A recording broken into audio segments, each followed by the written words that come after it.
எடுத்துக்கொள்வோம். சங்கீதம் 116:8 வாசிக்கிறோம். என் ஆத்துமாவை மரணத்துக்கும் என் கண்ணை கண்ணீருக்கும் என் காலை இடறுதலுக்கும் தப்புவித்தீர். இப்போ 3 விஷயம் தான் உங்ககிட்ட நான் பேச போகிறேன். நம்ம உலகத்துலேருந்து நிறைய விஷயத்தில் தப்பிக்கணும்னு நினைக்கிறோம். ஆனால் தாவீது என்ன 3 விஷயத்தை தான் சொல்கிறான். ஆத்துமா, கண்ணு, கால், இந்த 3ம் தப்புவிக்கப்பட்டதுன்னா வாழ்க்கை சூப்பராக இருக்கும். அல்லேலூயா. எது ஆத்துமா, கண்ணு, கால். கண்ணு தான் மெயினானது. 2வது கால், போகிற இடம்லாம். அல்லேலூயா. ஆத்துமாவை மரணத்திற்கும் என் கண்ணை கண்ணீருக்கும் என் காலை இடலிருக்கும் தப்புவித்தீர் என்று யார் சொல்கிறான்? தாவீது சொல்கிறான். இன்றைக்கி நம்ம நிறைய விஷயத்தில் தப்பிக்கணும்னு நினைக்கிறோம். ஆனால் ஆவிக்குரிய ஜீவியத்தில் இந்த 3த்துலேருந்து நம்ம தப்பிக்கணும். அல்லேலூயா. மரணத்திற்கு, கண்ணீருக்கு, இடரலுக்கு, 3க்கும் தப்பிக்கும்பொழுது ஒரு ஜெயம் பெற்ற வாழ்க்கை நம்மளால் வாழ முடியும். அல்லேலூயா. ஃபஸ்ட்டு நான் பாயிண்ட் எடுக்கிறேன். ஃபஸ்ட்டு விஷயம், என் ஆத்துமாவை மரணத்திற்கு. இங்கே பாருங்கள், நான் சரீரத்திற்குரிய மரணத்தை நான் பேசலை. பெலத்தின் மிகுதியால், சொல்லுங்கள், பெலத்தின் மிகுதியால் இப்போ 70 கூட இல்லை. போஸ்டர்லாம் பார்த்தா 40. இங்கே என்ன சொல்லியிருக்கான்? என் ஆத்துமாவை மரணத்திற்கும். நான் சொன்னது சரீரத்திற்குரிய மரணத்தை சொல்லலை, ஆத்துமாவின் மரணம். ஆத்துமாவின், இங்கே எத்தனை பேர் ஆத்துமாவில் செத்து போய் உட்காந்துருக்கீங்கன்னு எனக்கு தெரியல, அவருக்கு தெரியும். அல்லேலூயா. உயிரோடு தான் இருக்கிறோம், ஆனால் ஆத்துமா. அதனால தான் சொல்லியிருக்காங்க, உன் ஆத்துமா வாழ்வது போல நீ எல்லாவற்றிலும் வாழ்ந்து சுகமாக இருக்கும்படி வேண்டிக் கொள்கிறேன்னு லெட்டர் எழுதுகிறாரு. அல்லேலூயா. அப்போ ஆத்துமா செத்து போச்சுன்னா நீ எல்லாவற்றிலும் சுகமாய் வாழ முடியாது. சரீரம் ஆக்டிவாக தான் இருக்குது, ஜீவனோடு இருக்குது, ஆனால் ஆத்துமா சொல்லுங்களேன் செத்து போயிருக்கு. அல்லேலூயா. அதனால தான் தாவீது என்ன சொல்கிறான்? என் ஆத்துமாவை மரணத்திற்கும். அப்போ ஆத்துமா சாவக்கூடாது. இப்போ விசுவாசிங்க ஆத்துமா எத்தனை செத்து போயிருக்குன்னு எனக்கு தெரியல.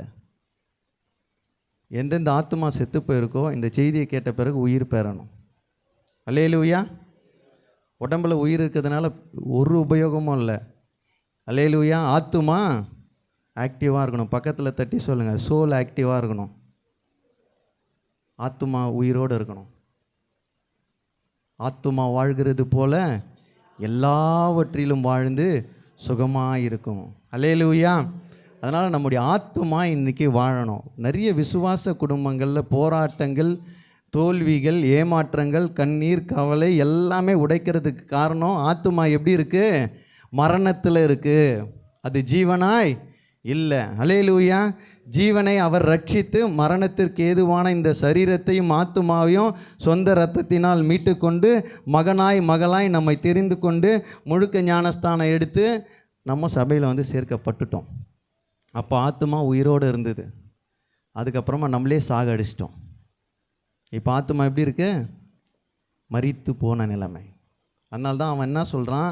எப்பொழுதுமே என் ஆத்துமாவை மரணத்திற்கு தப்புவித்தீர். அல்லேலூயா. எதற்கு?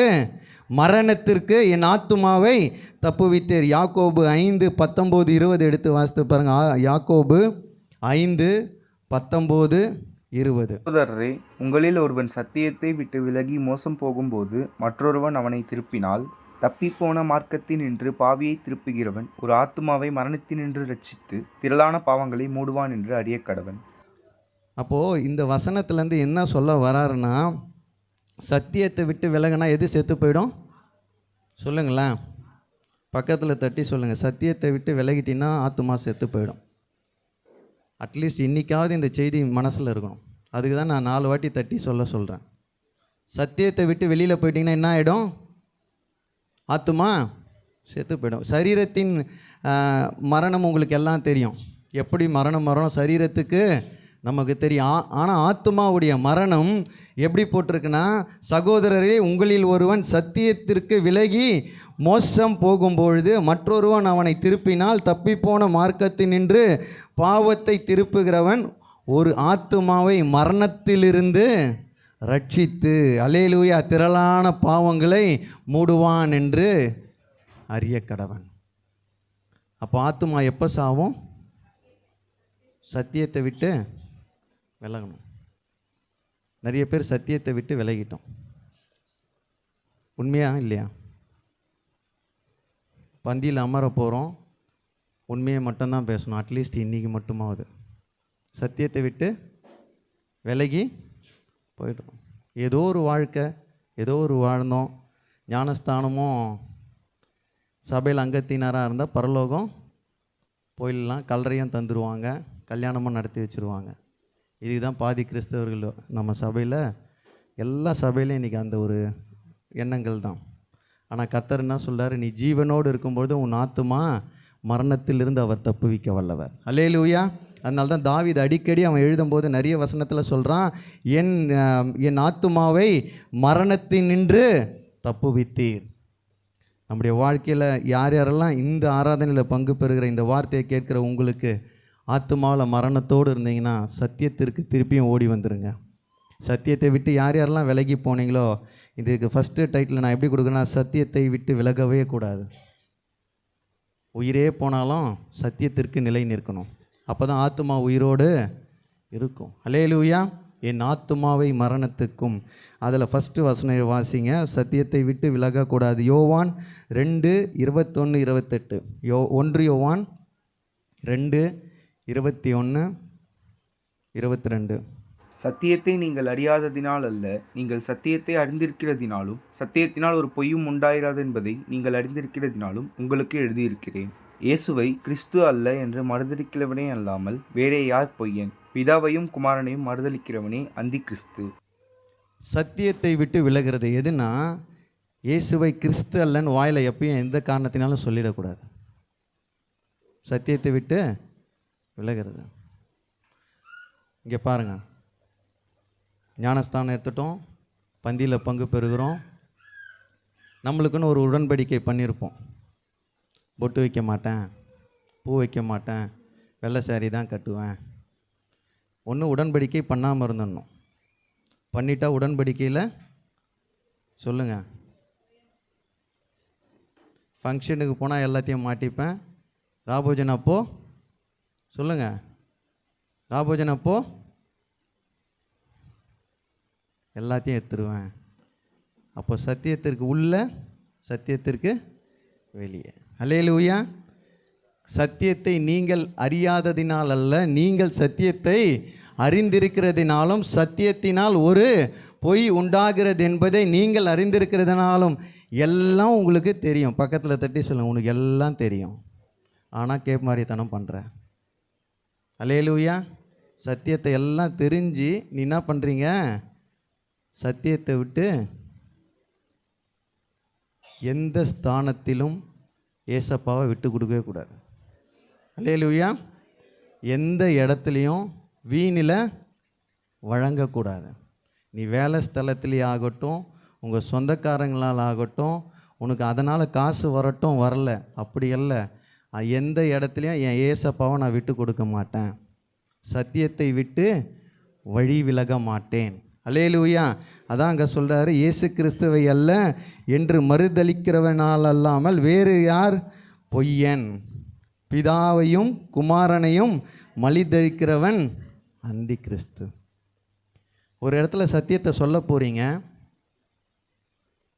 அவங்க ஏற்றுக்கொள்ளவே இல்லைன்னா தயவுசெய்து அங்கே தூசியை தட்டிட்டு வந்துருந்தான் சொல்லியிருக்கார். அல்லேலூயா. அவங்கள கூட போய் டிபேட் பண்ண கர்த்தர் நம்மளை வைக்கல. புரிஞ்சுதா? நிறைய பேர் சத்தியத்தை சொல்ல போவாங்க, அங்கே போயிட்டு அவங்க கூட சண்டை போட்டு வாக்குவாதம் பண்ணுவாங்க. வாக்குவாதம் பண்ணுவது நம்முடைய வேலை அல்ல. விதை முளைக்கலாம், நீ வந்துரு. கர்த்தர் சொன்னார், விதையை போடுறது நம்ம வேலை, முளைக்க பண்ணுவது அவரது. அல்லேலூயா. 10 இடத்துல ஒரு இடத்துல போய் விதைச்சினே இருக்காது. கற்பாரன்னு தெரிஞ்சால் அந்த இடத்த விட்டு வந்துடணும். அல்லேலூயா. சத்தியத்தை விதைக்க போகும்பொழுது எந்த இடத்துல விதைக்கிறோன்னு நம்ம பார்க்கணும். சத்தியத்தை விட்டு விலகக்கூடாது. நம் ஆத்துமா மரணத்திற்கு ஏதுவாக போகுதுன்னா என்ன விஷயம்? சத்தியத்தை விட்டு விலகிட்டோன்னு அர்த்தம்.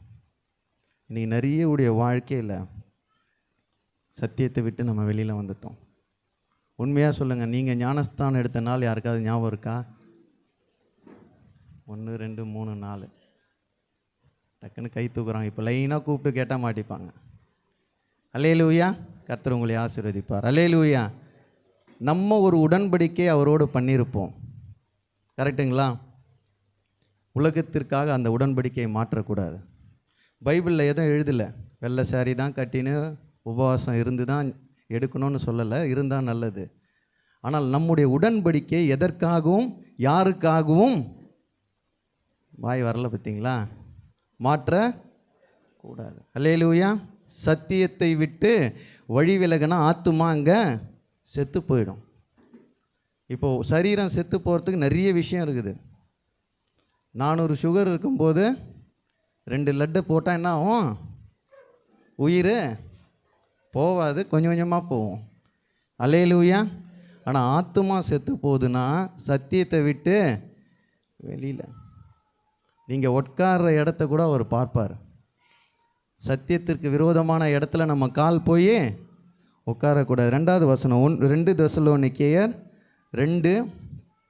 இங்கே என்ன நம்ம அங்கே அந்த வசனத்தில் நம்ம வாசித்தோம், அங்கே மறுதலிக்கிறது. அந்த வசனத்தில் நம்ம என்ன வாசித்தோம்? 1 யோவான் 2:22 என்ன வாசித்தோம்? மறுதலிக்கிறவன் சத்தியத்தை மறுதலிக்கிற காரியங்கள். அல்லேலூயா.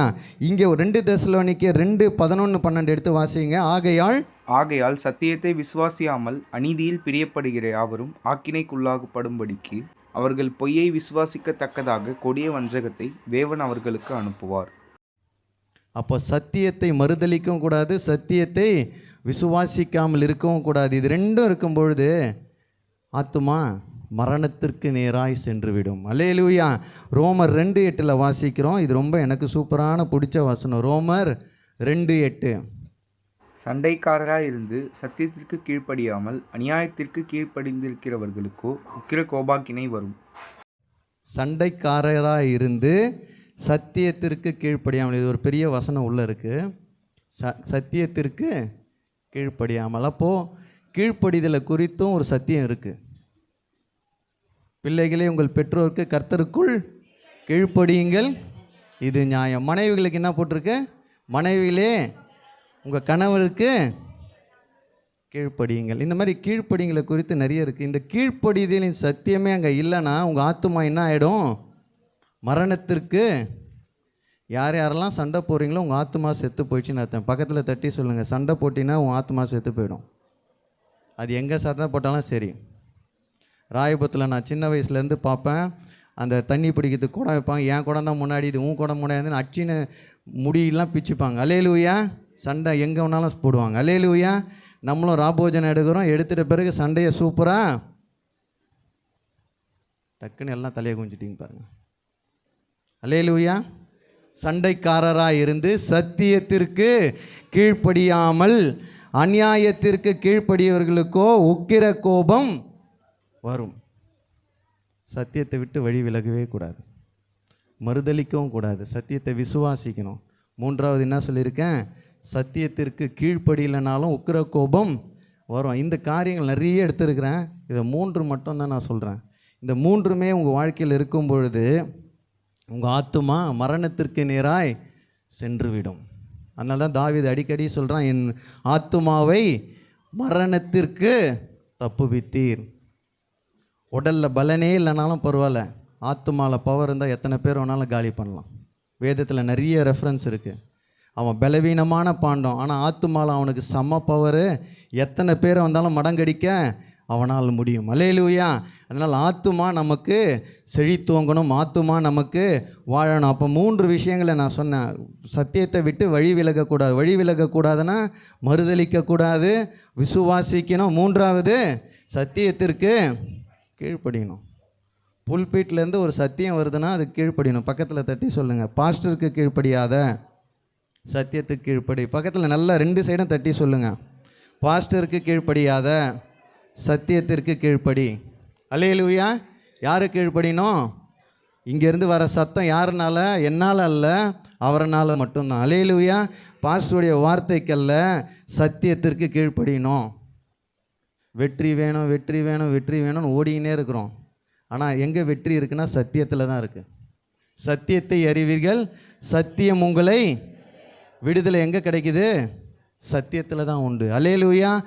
சத்தியம் இல்லைன்னா உனக்கு விடுதலையே இல்லை.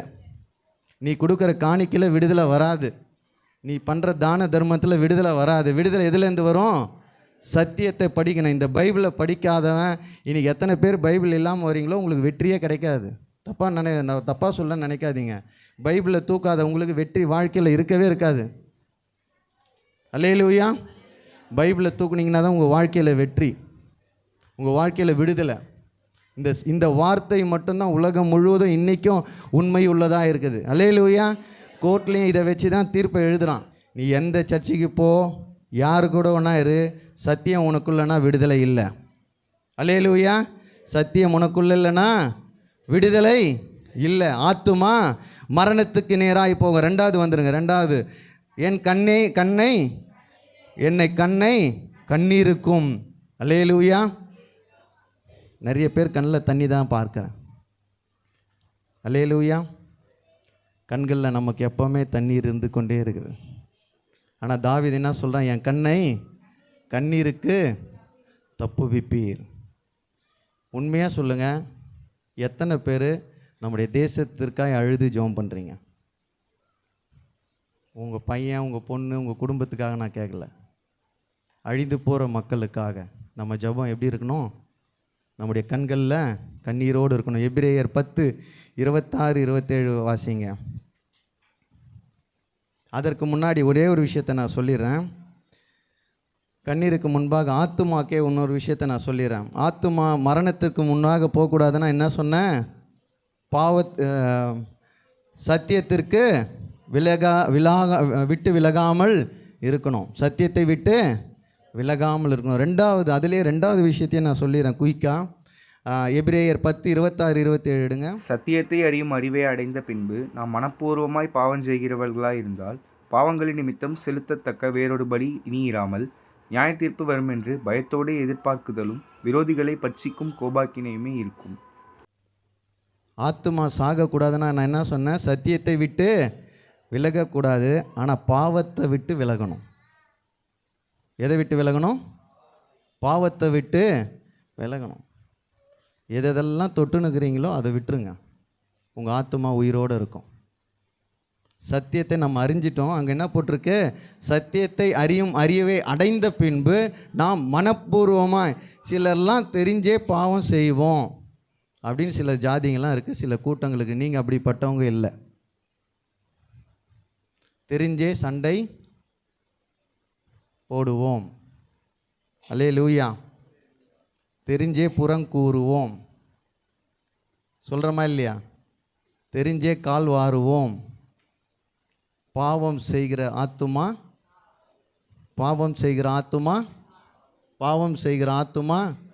சாகும். அல்லேலூயா. சத்தியத்திற்கு விட்டு விலகாமல் இருக்கணும், பாவத்தை விட்டு விலகணும். இது ரெண்டும் இருந்தால் தான் ஆத்துமா மரணத்திற்கு நேராய் பிரவேசிக்காமல் இருக்கும். ரோமர் 1:25 வாசிக்கிறோம். இன்றைக்கி சிருஷ்டிகரை விட்டுட்டாங்க, சிருஷ்டியை. நிறைய பேர் யாரை கொண்டாடுறோம்? சில பாஸ்டர்ஸை. இங்கே பாருங்கள், நிறைய பேர் என்ன பண்ணுறோம்? சில போதகர்களை கொண்டாடுறோம். யாரை விட்டுட்டோம்? சிருஷ்டிகரை விட்டுட்டோம், சிருஷ்டியன்னு பார்க்குறோம். அல்லேலூயா. இப்போது சொர்பங்களையும் விக்கிரகங்களையும் ஆராதிக்கிறவங்க யாரை விட்டுட்டாங்க? படைத்தவரை விட்டுட்டாங்க, படைத்தவனை ஆராதிக்கிறாங்க. இது ஒரு பெரிய பாவம். அல்லேலூயா. பாவம்ன்றது நிறைய பெரிய லிஸ்ட் இருக்குது. இதில் சத்தியத்தை விட்டு வெளியில் வந்தவங்களை குறித்து நான் சொல்கிறேன். அப்போது ஆத்துமா சாகாமல் இருக்கணும்னா ஃபஸ்ட்டு என்ன சொல்லியிருந்தேன் நான்? சத்தியத்தை விட்டு விலகக்கூடாது, பாவத்தை விட்டு விலகணும். பக்கத்தில் 2 வாட்டி 2 பேரை தட்டி சொல்லுங்கள், சத்தியத்தை விட்டு போயிடாத, பாவத்தை விட்டு வெளியே வந்துரு. இன்றைக்கி பாவத்தை விட்டு வெளியில் வரலைன்னா உன் ஆத்மா செத்த நிலைமையிலே தான் இருக்கும். அல்லேலூயா. சத்தியம் உன்னை விடுதலையே ஆக்காது. ஏன்னா ஆத்மா என்னத்தில் இருக்குது? மரணத்தில் இருக்குது. அல்லேலூயா. அப்போ ஆத்துமா மரணத்திற்கு போகக்கூடாதுன்னா சத்தியத்தை விட்டு விலகாமல் பாவத்திற்கு விலகி ஓடுவர்களாக இருக்கணும். ரெண்டாவது, என் கண்களை கண்ணீருக்கும். சங்கீதம் 6:6. என் பெருமூச்சினால் இளைத்து போனேன், முழுவதும் என் கண்ணீரால் என் படுக்கையை மிகவும் ஈரமாக்கி என் கட்டிலை நனைக்கிறேன். சங்கீதக்காரன் எழுதுகிறான், எத்தனை பேருக்கு உங்கள் தல்காணி நனையுதுன்னு எனக்கு தெரியல, கர்த்தர் சொல்கிறார், உன் கண்ணீரை மாற்றுவேன். அல்லேலூயா. உன் கண்ணில் ஆனந்த கண்ணீர் தான் வரணும், துக்கத்திற்காக கண்ணீர் வரக்கூடாது. அதனால தான் சங்கீதக்காரன் சொன்னால், என் பெருமூச்சினால் இளைத்து போனேன், முழுவதும் என் கண்ணீரால் என் படுக்கை மிகவும் ஈரமாகி என் கட்டிலை நினைக்கிறது. அப்போ என்ன சொல்கிறான்னா, நான் விண்ணப்பம் பண்ணினேன், என் ஜெபத்தை யார் கேட்டா? கர்த்தர் கேட்டா. பிரச்சனை வந்தோடனே கண்ணில் தாரையாக வழுது, ஆனால் ஜெபம் அந்த இடத்துல இல்லை. கர்த்தர் எது எதிர்பார்க்கிறாருன்னா, உன் கண்ணில் கண்ணீர் இருக்கவே கூடாதுன்னா எது இருக்கணும்? விண்ணப்பித்து ஜெபிக்கிற ஜெபம் உங்கள் வாழ்க்கையில் இருக்கணும். நான் மறுபடியும் சொல்கிறேன், தப்பாக நினைக்காதீங்க. நிறைய பேர் உடனே ப்ரேயர் ரெக்வெஸ்ட் எழுதுகிறோம், இவங்களுக்கு கூப்பிட்றோம், அவங்கள கூப்பிட்றோம், 1000 பேரை கூப்பிட்றோம். தகப்பனை நீங்கள் கூப்பிடுங்க. பக்கத்தில் தட்டி சொல்லி, நீ கூப்பிடு. அல்லேலூயா. குழந்தை அழுவுதுன்னா அழுதாதான் அதுக்கு என்ன கொடுப்பாங்க? அழுக்கிற குழந்தைக்கு தான் கிடைக்கும் ஃபீடு. கரெக்டுங்களா? நீ கூப்பிடாமல் ஒரு அப்போஸ்தலனோ ஒரு தீர்க்கதரிசியோ உனக்காக அவர்கிட்ட போராடுறதுனால கர்த்தர் வெற்றியை தரமாட்டார். அல்லேலூயா. கண்ணீரோடு விதைக்கிறவன் கம்பீரத்தோடு அறுவடை செய்வான். விண்ணப்பம் யார் வாயிலிருந்து வரணும்? கண்ணீர் யாரு கண்ணில் இருக்கோ இன்றைக்கி போயிட்டு முழங்கால் படிடுங்க. அப்பா, நான் விண்ணப்பித்து ஜெபிக்கிறேன். சங்கீதக்காரன் சொல்லியிருக்கிறான், விண்ணப்பித்து ஜெபிக்கிறேன், என் கண்ணீரை மாற்றுங்கன்னு சொல்லி. அப்போ ஃபஸ்ட்டு கர்த்தரை நோக்கி பார்க்கணும். ஃபஸ்ட்டு எழுதிங்க, கண்ணில் தண்ணி இருக்கக்கூடாதுன்னா யாரை நோக்கி பார்க்கணும்? கர்த்தரை நோக்கி பார்க்கணும். பணப்பிரச்சனை வந்த உடனே கண்ணில் தண்ணி வருது, மற்றவங்கள நோக்கி பார்க்குறோம். ஆனால் அவன் யாரை நோக்கி பார்க்குறான்? கர்த்தரை நோக்கி விண்ணப்பம் பண்ணேன், என் வேண்டுதலை அவர் என்ன கேட்டார்? விண்ணப்பத்தை கேட்டார், என் ஜெபத்தை ஏற்றுக்கொள்வார். அல்லேலூயா. அப்போ கண்ணில் தண்ணி இருக்கக்கூடாதுன்னா யாரை நோக்கி பார்க்கணும்? கர்த்தரை நோக்கி பார்க்கணும். சங்கீதம் 8:18-6 வாசிக்கிறோம். எனக்கு உண்டான நெருக்கத்திலே கர்த்தரை நோக்கி கூப்பிட்டேன், என் தேவனை நோக்கி அபயமிட்டேன். தமது ஆலயத்தில் இருந்து என் சத்தத்தை கேட்டார், என் கூப்பிடுதல் அவர் சந்நிதியில் போய் அவர் செவிகளில் ஏறிற்று. நெருக்கம் நம்மளை சூழ்ந்து வரும்பொழுது யாரை நோக்கி கூப்பிடணும்? தேவனை நோக்கி கூப்பிடணும். கண்ணில் தண்ணியை வைத்து கொண்டு யாரை நோக்கி கூப்பிடணும்? தேவனை நோக்கி கூப்பிடணும். கண்ணில் இருக்கிற தண்ணியை துடைப்பார். அல்லேலூயா. கண்ணில் அதிகமாக யாருக்கு கண்ணீர் இருக்கோ, சங்கீதக்காரன் சொல்கிற மாதிரி அவரை நோக்கி கூப்பிடும் பொழுது, என் நெருக்கத்திலே கர்த்தரை நோக்கி கூப்பிட்டேன், நான் அவரை நோக்கி அபயமிட்டேன், தமது ஆலயத்திலிருந்து என் சத்தத்தை கேட்டார், என் கூப்பிடுதலுக்கு அவர் சந்ததியில் போய் அவர் செருவிகளில். சிலது ப்ரைவேட் பிளேயரில் ஜோம் பண்ணோம், சிலது சபையில் அவர் சத்தத்தை கேட்கிறவர். அல்லேலூயா. கர்த்தரை நோக்கி பார்க்கிற பிள்ளைகளாக இருக்கணும். கண்ணில் தண்ணீரை கர்த்தர் எடுத்து போடுகிற நாட்களுக்குள்ளாய் கர்த்தர் நடத்துவார். அல்லேலூயா. 2 ராஜாக்கள் 20:5-6. நீ திரும்பி போய் என் ஜனத்தின் அதிபதியாகிய எசேக்கியாவை நோக்கி, உன் தகப்பனாகிய தாவீதின் தேவனாயிருக்கிற கர்த்தர் சொல்லுகிறது என்னவென்றால், உன் விண்ணப்பத்தை கேட்டேன், உன் கண்ணீரை கண்டேன். இதோ நான் உன்னை குணமாக்குவேன். 3ஆம் நாளிலே நீ கர்த்தருடைய ஆலயத்துக்கு போவாய். உன் நாட்களோடே 15 வருஷங்களை கூட்டுவேன். உன்னையும் இந்த நகரத்தையும் அசீரியா ராஜாவுக்கு கைக்கு தப்புவித்து என் நிமித்தமும் என் தாசனாகிய தாவீதின் நிமித்தமும் இந்த நகரத்துக்கு ஆதரவாக இருப்பேன் என்று சொல் என்றார். சாவ போகிறாரு. இப்போ நான் நினச்சிக்கிறேன், நான் சாக போகிறேன். அந்த நேரத்தில் நான் அழுவேனா ஜெபம் பண்ணுவேனா? தெரில. அந்த டைம் வந்தால் தான் தெரியும். அல்லேலூயா. அந்த சிச்சுவேஷன் வந்தால் தான் உண்மையாக தெரியும். இப்போ சொல்லிடலாம், போய் சொல்லிடலாம். அல்லேலூயா. எசேக்கியா என்ன பண்ணுறாரு? அங்கே ஜெபம் பண்ணுறாரு. கர்த்தர் என்ன ரிப்ளை கொடுக்குறாரு? உன் விண்ணப்பத்தை கேட்டேன், உன் கண்ணீரை கண்டேன். 3ஆவது நாளே தானே போட்டிருக்கு. என்ன போட்டிருக்கு?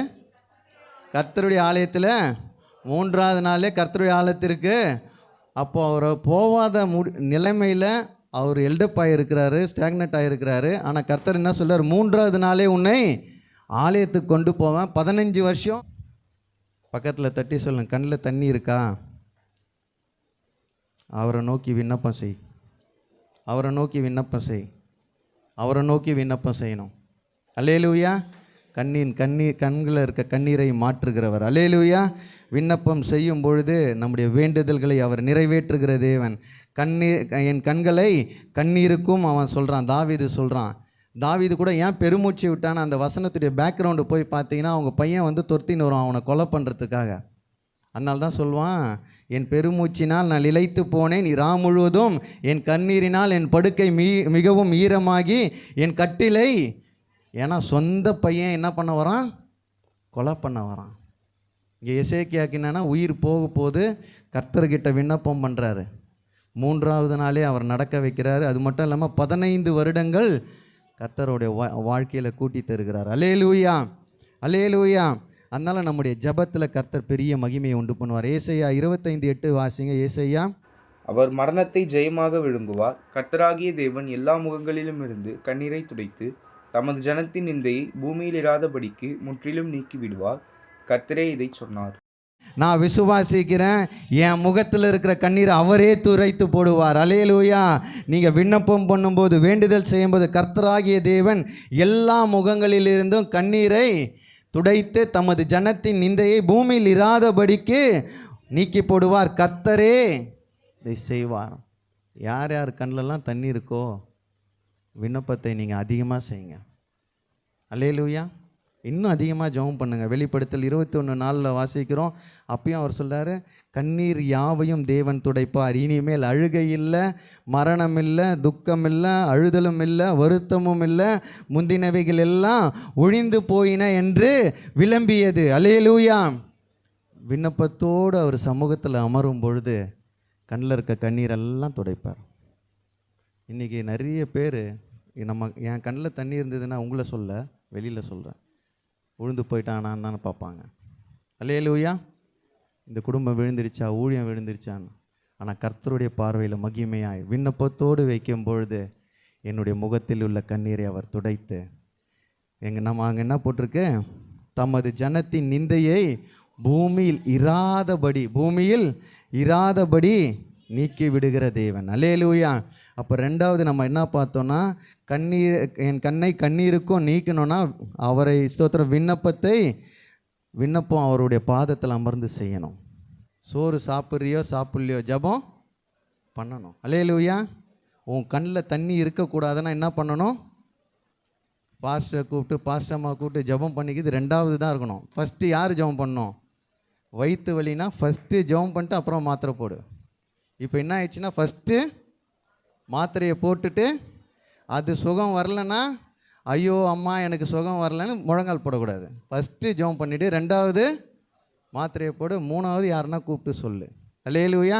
ஆனால் இப்போ எல்லாமே ரிவர்ஸில் நடக்குது. கூப்பிட்டு சொல்கிறது, மாத்திரையை போடுறது, கடைசியாக இவர்கிட்ட போய் அதுவும் படுத்துன்னு தான் பண்ணுவோம். ஏன்னா எனக்கு வலிக்குதுன்னு அவருக்கு தெரியும். நம்மளால் முழங்கால் போனோம், ஏன்னா வயிற்று வலியில் இருக்கேன் நான். அல்லேலூயா. விண்ணப்பத்தை பண்ணும் பொழுது கர்த்தர் உங்கள் கண்ணிலேருந்து தண்ணீரை எடுத்து போடுவார். பக்கத்தில் தட்டி சொல்லுங்கள், ஜெபம் பண்ணு, உன் கண்ணில் கர்த்தர் தண்ணியே நிற்க வைக்க மாட்டார். எத்தனை பேர் விசுவாசிக்கிறீங்க? உன் நிந்தையை பூமியில் இராதபடி உன் முகத்தில் இருக்கிற தண்ணீரை எல்லாத்தையும் தொடச்சி போடுகிற நாட்கள்.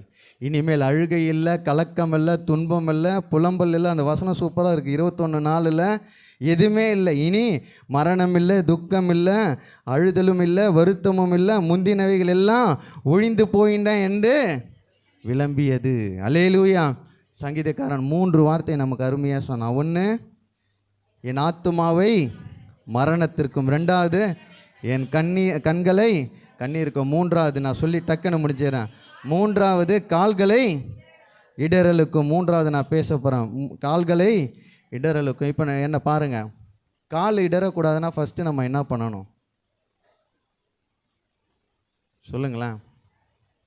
இப்போ நடந்து போகிறீங்க, வெளிச்சத்தில் போகும்போது விட்டுருங்க, இருட்டில் போகிறீங்க, கால் இடறக்கூடாதுன்னா என்ன பண்ணணும்?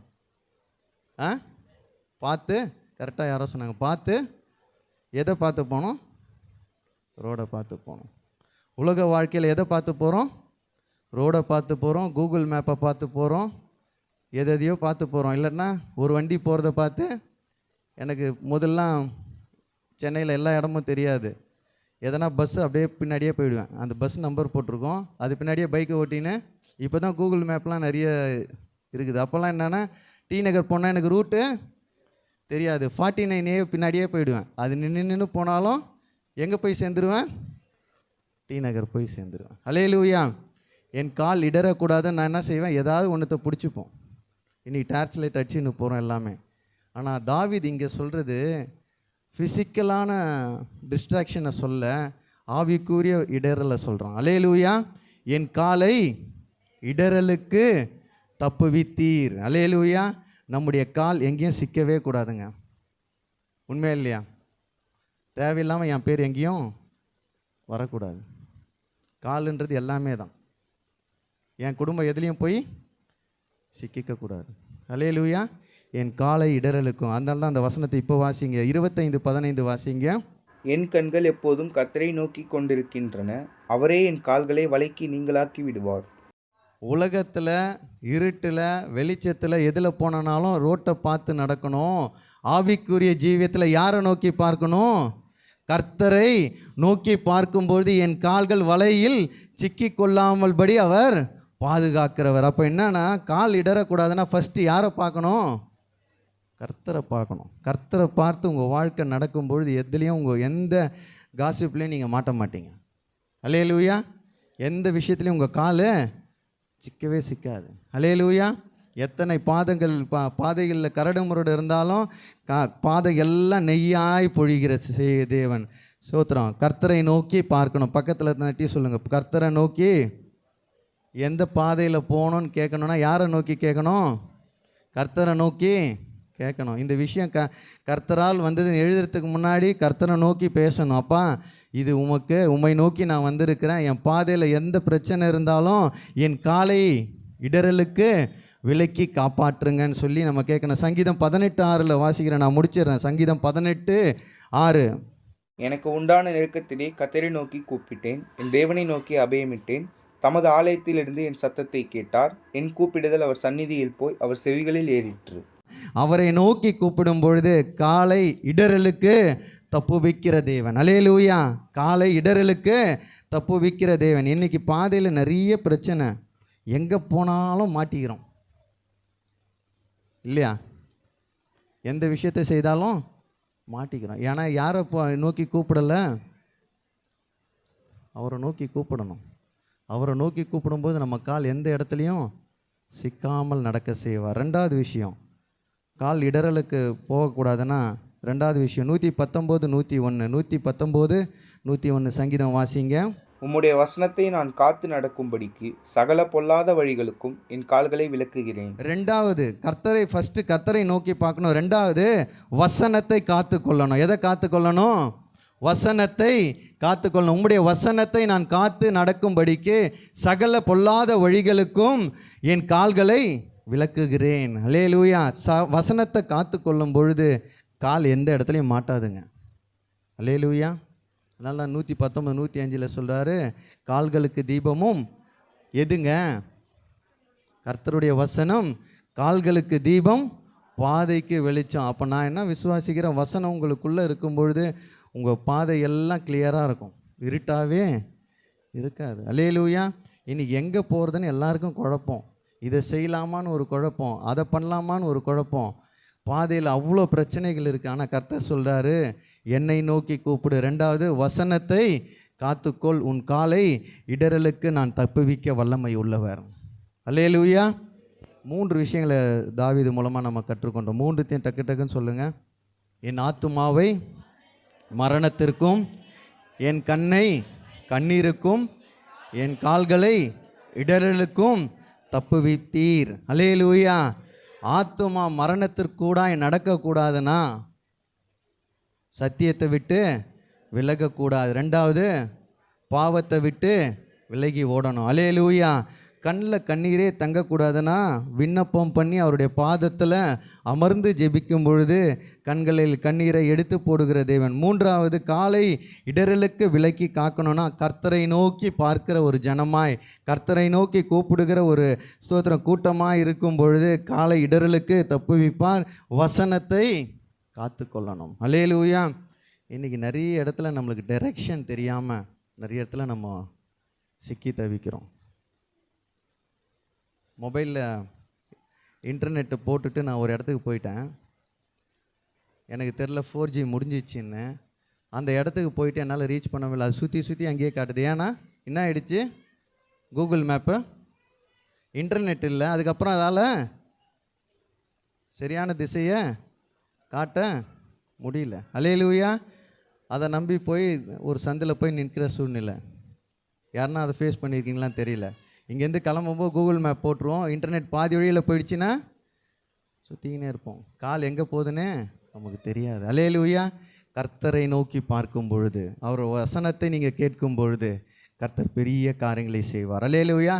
எந்த இடத்துலையும் நம்ம கால் சிக்காதுங்க. நம்ம பசங்க எங்கேயுமே சிக்க மாட்டாங்க. ஏன்னா வசனத்தை காத்து கொள்ளுகிற ஜனமாய், கால்களுக்கு தீபமும் பாதைக்கு வெளிச்சமுமாய் அவருடைய வசனம் நம்மை காத்துக்கொள். வசனத்தை நான் காத்து நடக்கும்படிக்காக, நீங்கள் வசனத்தை காத்து நடக்கும் பொழுது உங்களுடைய கால் எங்கேயுமே சிக்காது, உங்கள் பேர் எங்கேயுமே கெட்டு போகாது. அல்லேலூயா.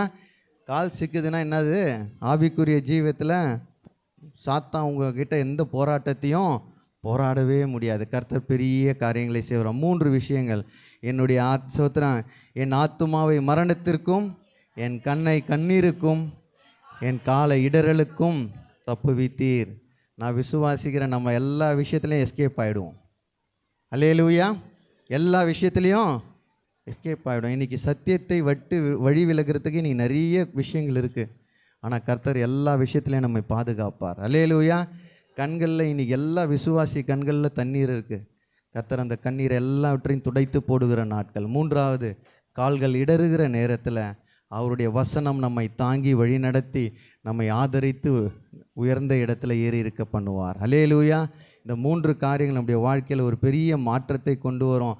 நம்ம எதுலையோ தப்பணும், இதில் தப்பிச்சுட்டு அதில் மாட்டிக்கிறோம். ஆனால் கர்த்தர் தாவீதுடைய வாழ்க்கையில் 3த்துலேயும் அவன் சொல்கிறான், ஆத்துமாவையும் கண்ணையும் காலையும் நீங்கள் தப்புவித்து வழி நடத்துவீர் என்று சொல்லி இந்த வார்த்தையை கேட்ட உங்கள் ஒவ்வொருவரோடும் எந்தெந்த காரியங்களில் சத்தியத்தை விட்டு நம்ம வெளியில் போயிட்டோமோ ஆதி அன்புக்கு மறுபடியும் திரும்புங்க. அல்லேலூயா. சத்தியத்தை சத்தியமாய் போதிக்கிற ஒரு நபராய் நீங்கள் இருங்க. சத்தியத்தை விற்காதீங்க, சத்தியத்தை சோத்திரம் இலவசமாய் கொடுங்க. அல்லேலூயா. சத்தியத்திற்காக ஜீவனை கடைசி வரைக்கும் விடுங்க. இந்த சத்தியம்தான் உங்களை நடத்தும். எத்தனை பேர் விசுவாசிக்கிறீங்க? இந்த சத்தியம்தான் நம்மளை நடத்தும், சத்தியம்தான் நம்மளை விடுதலை ஆக்கும். கடைசி வரைக்கும் இந்த பைபிள் தான் நம்மளை வழி நடத்தும். அல்லேலூயா. இது மாறாதது. அல்லேலூயா. இது உண்மை உள்ளது. சத்தியத்திற்காக நீங்கள் நிலைத்திருங்க. எந்த இடத்துலனாலும் சத்தியத்திற்காக நீங்கள் வழி விலகிடாதீங்க. உலக பொருளுக்காகவும் உலக வாழ்க்கைக்காகவும் சத்தியத்தை விட்டு பிரியும் பொழுது எது செத்து போயிடும்? ஆத்துமா. பைபிளை தூக்குங்க, கர்த்தர் உங்களை தூக்குவார். பக்கத்தில் தட்டி சொல்லுங்கள். வாலிபர்கள்லாம் இன்றைக்கி அசிங்கமாக இருக்குது. நானும் அசிங்கப்பட்ட நாட்கள்லாம் உண்டு. இந்த பைபிள் எடுத்துன்னு போனால் ஒரு மாதிரி ரோட்டில் திட்டுவானுங்க, ஒரு மாதிரி பேசுவானுங்க. அப்போல்லாம் அசிங்கப்பட்டேன். இப்போ நீ என்னடா அசிங்கப்படுறது, அவன் ஏன்ட்ட அசிங்கப்படுறான். அல்லேலூயா. இதில் தூக்க உங்களை அவர் தூக்குவார். பக்கத்தில் தட்டி சொல்லுங்கள். 4 பேருக்கும் சொல்லுங்கள், இதை தூக்கு, கர்த்தர் உன்னை தூக்குவார். அல்லேலூயா. இல்லைன்னா நீ மட்டமாக தான் இருப்ப. இதை தூக்காத வரைக்கும் நீ பெரிய ஆளே ஆக மாட்ட. அல்லேலூயா. வேதத்தை தூக்கு, கர்த்தர் உன்னை உயர்த்துவார். எல்லாம் எழும்பி நிற்போம்.